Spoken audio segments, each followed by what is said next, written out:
Perkenalkan, nama saya Ines, kelas C Pendidikan Agama Kristen angkatan 2019, dirim 10 2019 6857. Di sini saya akan mempresentasikan tugas kedua dan ketiga mata kuliah gender.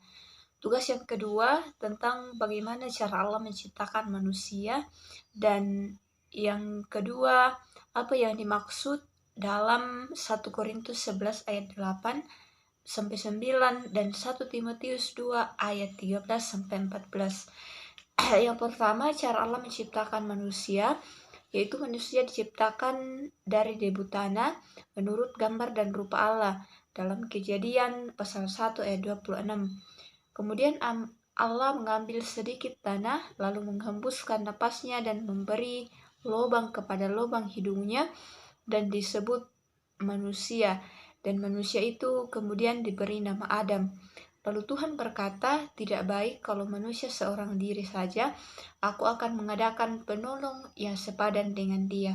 Lalu ketika Adam sedang tertidur, Tuhan kemudian mengambil tulang rusuk Adam atau manusia itu, kemudian Tuhan membuat seorang perempuan dari tulang rusuk itu, dan kemudian memberi nama Hawa. Lalu yang kedua yang dimaksud dalam 1 Korintus 11 ayat 8 sampai 9, bahwa baik laki-laki maupun perempuan diberikan mandat atau karunia yang sama dalam Kejadian pasal 1 ayat 28, yang adalah pewaris kasih karunia, dan keduanya berasal dari Allah. Perempuan diciptakan sebagai penolong yang sepadan dengan laki-laki dalam Kejadian 2 ayat 18, dengan artian bahwa perempuan memiliki kekuatan yang lebih dan akan menjadi penolong bagi seorang laki-laki.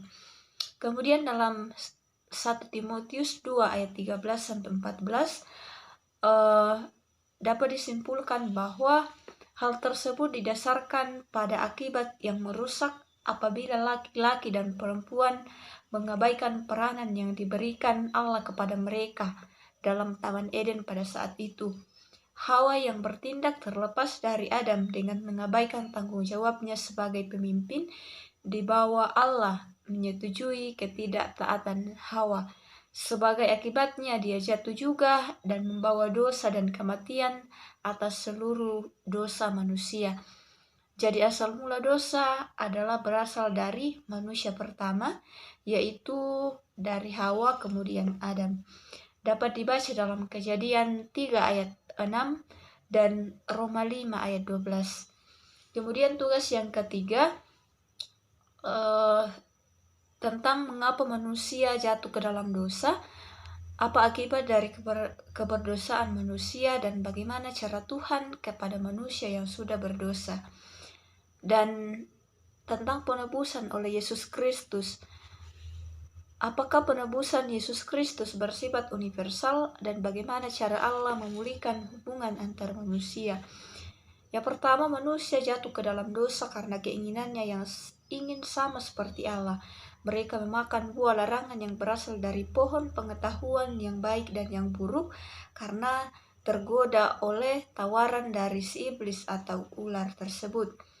Kemudian akibat dari keberdosaan manusia, yaitu terputusnya hubungan manusia dengan Tuhan yang mengakibatkan manusia mengalami kematian. Dalam Ibrani 9 ayat 27, Adam atau laki-laki dituntut dengan susah payah dalam mencari nafkah. Hawa atau perempuan akan kesusahan saat mengandung dan melahirkan, dan manusia pun diusir dari Taman Eden.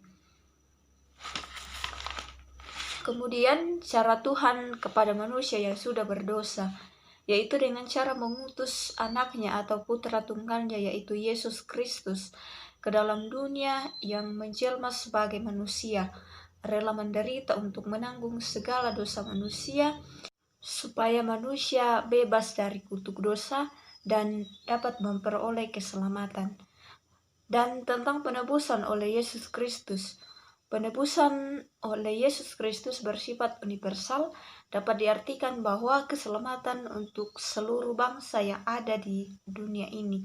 Sangat jelas dikatakan dalam Kitab Yohanes 3 ayat 16, karena begitu besar kasih Allah akan dunia ini, sehingga ia telah mengeruniakan anaknya yang tunggal, supaya setiap orang yang percaya kepadanya tidak binasa, melainkan beroleh hidup yang kekal. Sangat jelas penekanannya tentang kata dunia ini, tentang memuat seluruh apa yang ada di dalam dunia ini, termasuk seluruh bangsa.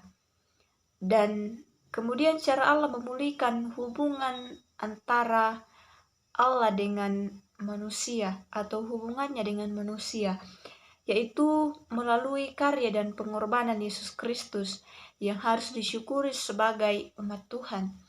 Dan melalui semuanya itu, manusia dituntut untuk tidak lagi melakukan perbuatan dosa atau perbuatan yang tidak sesuai dengan kehendak Tuhan. Sekian dari saya, terima kasih.